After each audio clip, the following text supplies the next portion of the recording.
الرحمن الرحيم الحمد لله الذي هدانا لهذا وما كنا لنهتدي لولا أن هدانا الله لقد جاءت رسل ربنا بالحق الصلاة والسلام على أشرف الأنبياء والمرسلين مولا ومولا الثقلين جد الحسنين أبي القاسم محمد اللهم صل على محمد وعلى محمد وعلى أهل بيته الطيبين الطاهرين المعصومين ولعنة الله على أعدائهم أجمعين من الآن إلى قيام يوم الدين أما بعد فقد قال محمد بن عبد الله عليه الصلاة والسلام حب علي عباد صلوات محمد اللهم صل على محمد وعلى محمد. سامعین مکرم اور معزز سامعین، جس حدیث رسول کی تلاوت کا شرف میں نے حاصل کیا اس کو پیغمبر اسلام ختمی مرتبت حضرت محمد مصطفیٰ صلی اللہ اللهم صل على محمد وعلى محمد. نے ارشاد فرمایا، کون رسول؟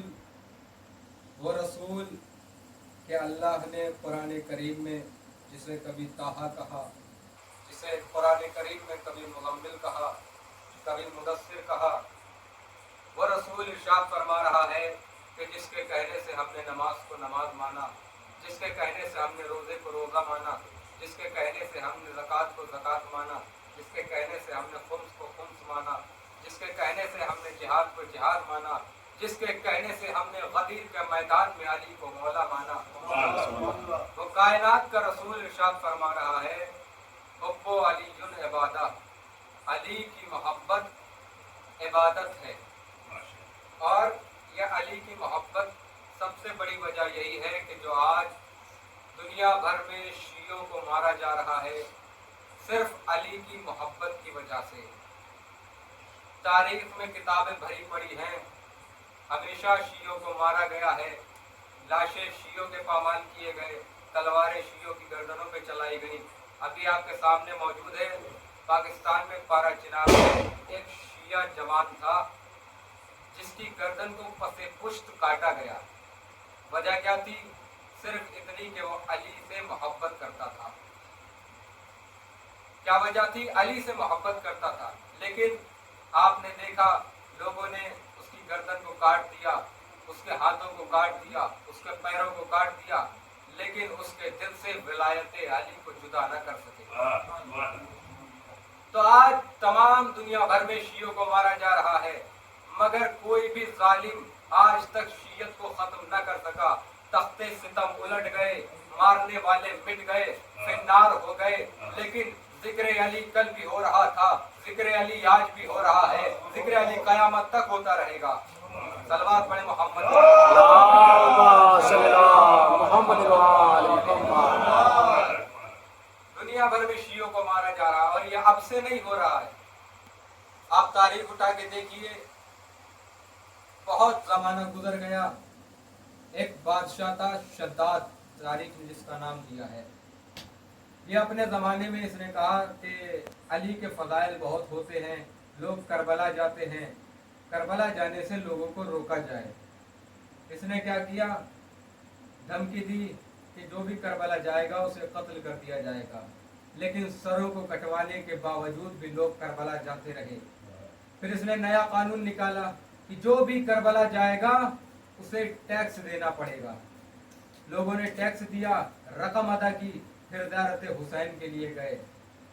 ایک مرتبہ اس نے ایک قانون بنایا کہ اب جو بھی کربلا جائے گا اسے قربانی دینا پڑے گی۔ ایک معظمہ، ایک خاتون آئی، کہنے لگی کہ مجھے کربلا جانا ہے۔ اس نے کہا کہ تجھے قربانی دینا پڑے گی۔ اس نے کہا بتاؤ کیا قربانی دینی ہوگی؟ کہا یہ جو تیری آغوش میں تیرا بیٹا ہے اس کو قتل کروانا ہوگا۔ اس خاتون نے کہا ٹھیک ہے، مجھے منظور ہے۔ کہتے ہیں اس کے بچے کو اس کی آغوش میں رکھ کے उसके सर को उसके तन से जुदा कर दिया गया। उस मुअज़्ज़िमा का दिल रंजीदा हुआ, लेकिन मौला की मोहब्बत थी, करबला के लिए रवाना हुई। तारीख ने लिखा है, जैसे ही वो करबला में रौज़ा इमाम हुसैन में दाखिल हुई, क्या देखती है, ज़रीह इमाम हुसैन के बराबर में उसका छोटा सा बच्चा खेल रहा है। उस मुअज़्ज़िमा ने हाथों को जोड़ के कहा, मौला मैंने इसे आपकी राह में कुर्बान कर दिया था, अब ये मुझे नहीं चाहिए। ज़रीह इमाम हुसैन से आवाज आई, ऐ मुअज़्ज़िमा, ये हमने तुम्हें अता किया है, और याद रखना जो हम अता कर देते हैं वो फिर कभी वापस नहीं लेते। सलवात पढ़े पर मोहम्मद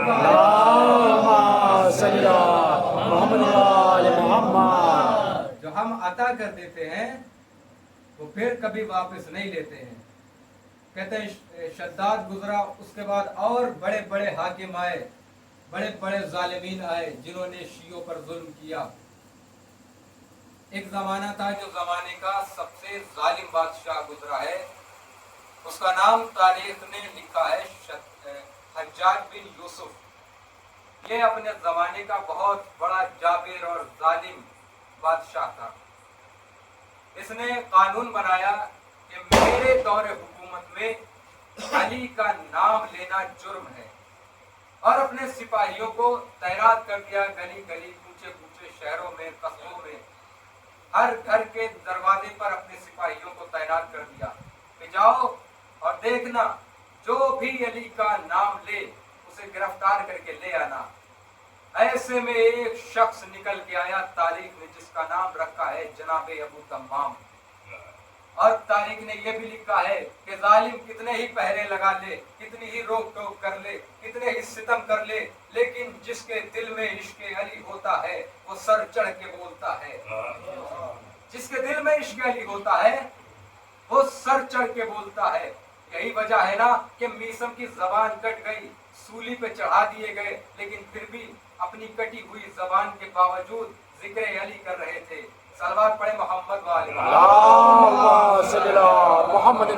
मोहम्मद। कहते हैं हज्जाज बिन यूसुफ ने ऐलान करवाया कि मेरे दौरे हुकूमत में अली का नाम लेना जुर्म है, और जो भी अली का नाम लेगा उसे सजा दी जाएगी, उसे कत्ल कर दिया जाएगा। कहते हैं जनाबे अबू तम्माम ने उसका ऐलान सुना और घर से निकले, अपने चौराहे पे आके खड़े हो गए और देखा कि उस जालिम के सिपाही मौजूद हैं। ऐसे में अबू तम्माम ने कहना शुरू किया, ऐ लोगों, आओ मेरे मुंह से अली के फजाइल सुनो। जनाबे अबू तम्माम ने इरशाद फरमाया, अल हक़ माल अली वल अली माल हक़, अली हक के साथ, हक अली के साथ। सलवात पढ़े मोहम्मद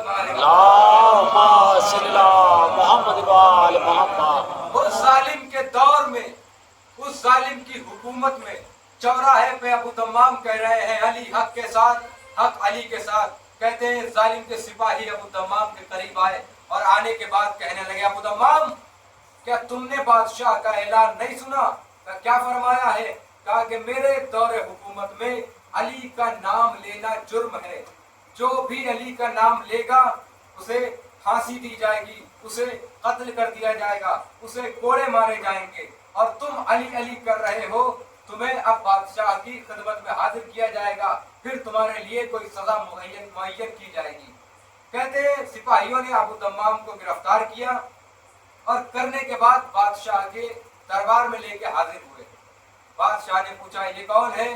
कहा एक अली का चाहने वाला है। कहा इसका जुर्म क्या है?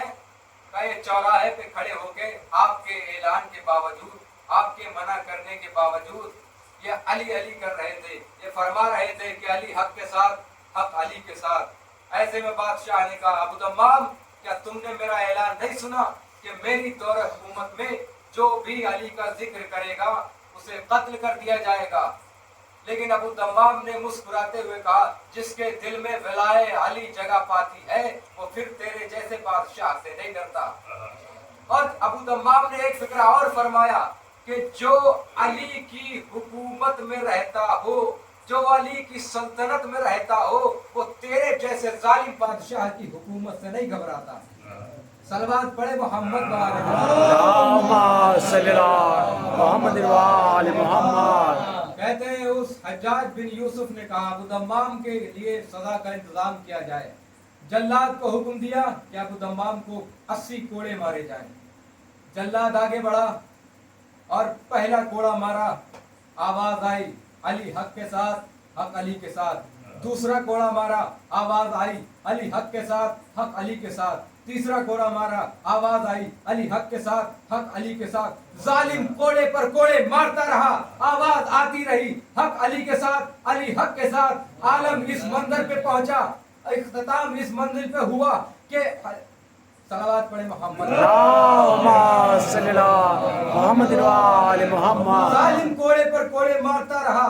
जब ये हुआ कि अबू दम्माम अब कोड़े खाने की उनमें सकत न रही, जमीन पर गिर गए, तो जालिम देखता है, जल्लाद से कहता है देखो क्या ये जिंदा है या मर गया। जल्लाद ने क्या देखा, अबू दम्माम जमीन पे गिरे पड़े हैं, लरसते हुए होठ उनके कांप रहे हैं। वो देख रहा है कि अबू दम्माम अपने लरसते हुए होठों से कुछ कहना चाहते हैं। उस जालिम ने जैसे ही अपने कानों को अबू दम्माम के होठों के करीब किया, क्या सुनता है कि लरसते हुए होठों से आवाज आ रही थी अली हक के साथ, हक अली के साथ। सलवात पढ़े मोहम्मद।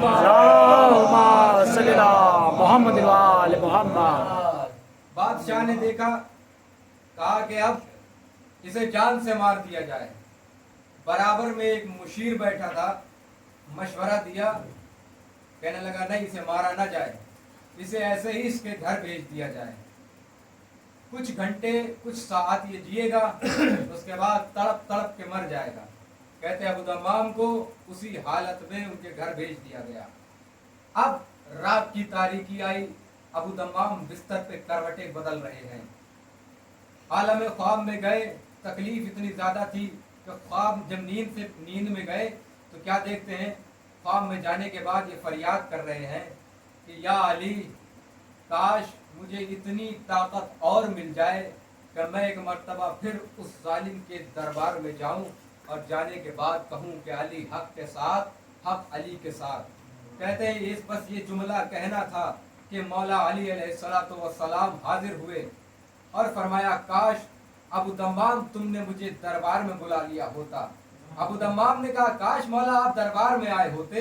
तो मौला ने मुस्कुरा के कहा अबू दम्माम काश तुमने मुझे दरबार में बुला लिया होता। कहा अबू दम्माम बताओ क्या किया जाए। कहा मौला मुझे मेरे जिस्म में इतनी कुव्वत आ जाए, मेरे जख्मों में इतना मरहम लगा दीजिए कि मेरे जिस्म में इतनी ताकत आ जाए कि मैं एक मर्तबा फिर उस जालिम के दरबार में जाऊं और जाने के बाद कहूं कि अली हक के साथ, हक अली के साथ। कहते हैं दस्ते इमामत से, दस्ते इमामत ने, यदुल्लाह ने, अल्लाह के हाथ ने जैसे ही अबू दम्माम के जख्मों पे अपना हाथ फेरा, क्या देखा कि जख्म के साथ साथ जख्मों के निशान भी गायब हो गए। जख्म के साथ साथ जख्मों के निशान भी गायब हो गए। दुनिया के किसी भी तबीब के पास आप जाइए, वो जब ऑपरेशन करता है तो जख्म ठीक हो जाता है मगर निशान मौजूद रहता है। ये है दुनिया के तबीब, दुनिया के डॉक्टर, लेकिन अली उस तबीब का नाम है जो जख्म के साथ साथ निशानात भी गायब कर देता है। सलवात पढ़े मोहम्मद। कहते हैं अबू दम्माम जब नींद से बेदार हुए, क्या देखा जैसे पहले थे वैसे ही अब हैं। और आलम ख्वाब में अमीरुल मोमिनीन ने एक फिक्रा और बताया था, ये फरमाया था कि अबू दम्माम जाओ, आज से मैंने तुम्हारी जिंदगी 40 बरस और बढ़ा दी। कहते हैं सुबह हुई और अबू दम्माम फिर चौराहे पे पहुंचा, फिर कहना शुरू किया हक अली के साथ, अली हक के साथ, हक अली के साथ, अली हक के साथ। फिर सिपाहियों ने घेरा, कहा कल तो अबू दम्माम था, आज कौन आया है। जब करीब गए तो क्या देखा कि वही अबू दम्माम जो कल लरसते हुए होठों से अली हक के साथ, हक अली के साथ फरमा रहा था, जिसमें चलने की कुव्वत नहीं थी, वही अबू दम्माम आज फिर चौराहे पे खड़ा है और फरमा रहा है अली हक के साथ, हक अली के साथ। कहते सिपाहियों ने उसे कैद किया और ले गए दरबार में। बादशाह ने कहा आज कौन आया है। कहा यही अबू दम्माम है जिसे कल आपने सजा दी थी। बादशाह ने कहा अबू दम्माम 80 कोड़े खाने के बाद क्या तुम्हें अकल नहीं आई, क्या होश के नाखून नहीं लिए कि मैंने तुम्हें कल इतनी बड़ी सजा दी थी, उसके बाद भी अपनी जिद पर अड़े हुए हो। मगर मैंने जुमला इरशाद फरमाया था کہ علی کا عشق وہ عشق ہے کہ جو سر چڑھ کے بولتا ہے.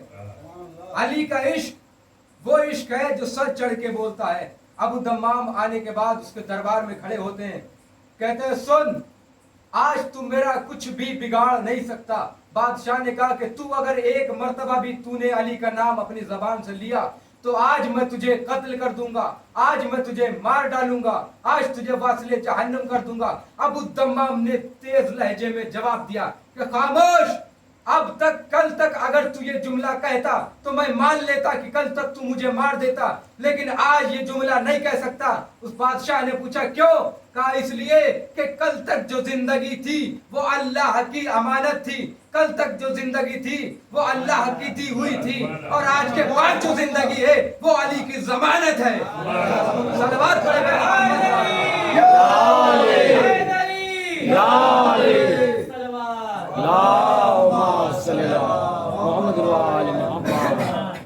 کل تک جو زندگی تھی وہ اللہ کی امانت تھی, اور آج کے بعد جو زندگی ملی ہے وہ علی کی ضمانت ہے. تاریخ میں واقعات بھرے پڑے ہیں, لیکن بادشاہ تخت ستم الٹ گئے, بادشاہ فنار ہو گئے, زمین میں اپنی اپنی قبروں میں دفن ہو گئے, لیکن ذکر علی کل بھی ہو رہا تھا, آج بھی ہو رہا ہے, اور تا قیامت تک ہوتا رہے گا. بس عزیزان گرامی, مختصر سے واقعات آپ کی خدمت میں پیش کیے. اب یہیں سے ربط مسائل. عزادارو, جب روز عاشورہ امام حسین اپنے 72 انصاروں کے ساتھ, اپنے 71 انصاروں کے ساتھ کربلا کی جلتی ہوئی سرزمین پر تہ تیغ ہو گئے, شہید ہو گئے, تو یزید کی طرف سے حکم آیا کہ قیدی بنایا جائے. اہل حرم کو قیدی بنایا گیا, خیموں میں آگ لگا دی گئی, اور قیدی بنا کے جب لے کے چلے ہیں زندان شام, بازار شام اور دربار شام, یہ 3 سب سے خطرناک منزلیں ہیں کہ جس میں سید سجاد پر سب سے زیادہ مصیبتیں پڑی ہیں. کہتے جب یہ لٹا ہوا قافلہ بازار شام سے گزرا اور بازار شام سے ہوتے ہوئے یہ زندان شام میں پہنچا, تو زندان شام میں جب یہ قافلہ ٹھہرایا گیا, بیویاں قید ہیں, ہاتھوں میں رسن بندی ہوئی ہیں, جناب سید سجاد ہیں, گلے میں خاردار توق ہے, کمر میں لنگر ہے, ہاتھوں میں ہتکڑیاں ہیں, پیروں میں بیڑیاں ہیں, اور جناب سکینہ ہیں, چھوٹی سی بچی جلا ہوا کرتا لے کے بیٹھی ہے. شام کا وقت ہوا تو سکینہ نے اپنی پھوپھی زینب سے کہا ہے پھوپھی اماں یہ پرندے کہاں جا رہے ہیں؟ بی بی زینب فرماتی ہیں سکینہ یہ پرندے اپنے اپنے آشیانوں پہ جا رہے ہیں. جناب سکینہ رو کے فرماتی ہے اے پھوپھی اماں کیا پرندوں کے بھی آشیانے ہوا کرتے ہیں؟ جناب زینب کہتی ہے ہاں بیٹی سکینہ پرندوں کے آشیانے ہوتے ہیں. بی بی سکینہ رو کے کہتی ہے اے پھوپھی اماں ہم کب اپنے وطن جائیں گے؟ اے پھوپھی اماں ہم کب اپنے وطن جائیں گے؟ جناب زینب کہتی ہیں بیٹی سکینہ صبر کرو جلد ہی اپنے وطن جائیں گے. ایک مرتبہ ایک روایت ہے چھٹے امام سے, چھٹے امام اپنے صحابیوں کے درمیان اپنے شاگردوں کے درمیان بیٹھے ہوئے تھے اور اچانک فرمانے لگے کہ میرا سلام ہو اس جد معصومہ پر, میرا سلام ہو اس جد مظلومہ پر جس کے کانوں سے خون مستقل بہتا رہا. آپ کسی طبیب کے پاس جائیے اور جانے کے بعد یہ پوچھئے کہ اے طبیب اے ڈاکٹر یہ بتا کہ کسی زخم سے خون کب تک رستا ہے, خون کب تک بہتا ہے؟ تو ہر طبیب یہی کہے گا. میں ایک طبیب کی خدمت میں حاضر ہوا, میں نے کہا طبیب یہ بتا کہ ہر زخم سے خون کب تک بہتا ہے؟ اس نے کہا 1 گھنٹہ یا 2 گھنٹہ یا 3 گھنٹہ. لیکن میں نے کہا نہیں, میرے امام نے کہا ہے کہ میرا سلام ہو اس جدہ معصومہ پر کہ جس کے کانوں سے مستقل خون بہتا رہا. تو اس طبیب نے کہا ہاں ایک قسم اور ہو سکتی ہے, ایک ایسی منزل ہے کہ جب خون کانوں سے بہتا رہتا, جب خون بہتا رہتا ہے مستقل بہتا ہے, کہ جب زخم چھوٹا ہو اور اس پہ کوئی بڑی چیز بھاری چیز ماری جائے، جب بار بار اس چھوٹے سے زخم پہ بڑی چیز لگتی رہے تو خون بہتا رہے گا۔ تو میں رو کے کہنے لگا، وہ صحابی مولا کی خدمت میں آنے کے بعد کہتا ہے، اے مولا آپ صحیح فرما رہے تھے کہ آپ کی جدہ کے کانوں سے مستقل خون روانہ ہوا، ارے یہی وجہ تھی کہ سکینہ کے کانوں سے مستقل خون بہتا رہا، کیونکہ سکینہ کے کان چھوٹے تھے اور ظالم کا تماچا بڑا تھا۔ جب ظالم کا تماچا پڑتا تھا تو سکینہ کی لبوں سے خون جاری ہو جاتا تھا۔ یہی عالم میں بچی اس دنیا سے رخصت ہو گئی۔ جناب سجاد اپنی ننھی سی سکینہ کو لحد میں چھپانے کے بعد آہو بکا کرتے ہیں، اے میری بہن سکینہ، آئے میری مظلوم سکینہ، وَسَيَعْلَمُ الَّذِينَ ظَلَمُوا أَيُّ مُنقَلِبٍ لَا يَنقَلِبُونَ، اِنَّا لِلَّهِ وَإِنَّا إِلَيْهِ رَاجِعُونَ۔